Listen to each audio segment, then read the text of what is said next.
মদিনার বাজারে সালেম নামের এক ব্যবসায়ী ছিলেন। তিনি খুব সাধারণ মানুষ, কিন্তু সততা ও আল্লাভীরুতার জন্য সবাই তাকে সম্মান করত।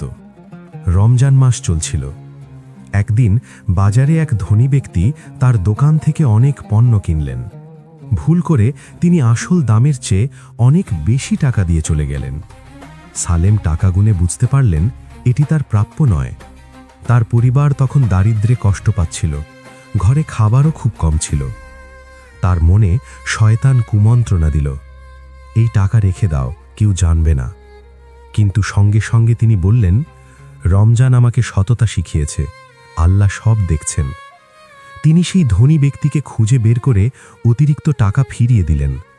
লোকটি বিস্মিত হয়ে বললেন, আজকের যুগে এমন সততা খুবই বিরল।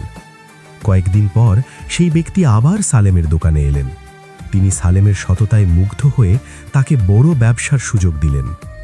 অল্প সময়েই সালেমের দারিদ্র্য দূর হয়ে গেল এবং তার জীবনে হালাল রিজিকের বরকত নেমে এলো। মদিনার মানুষ এই ঘটনা দেখে বলল, রমজান শুধু রোজা নয়, এটি সততা ও হালাল জীবনের শিক্ষা দেয়।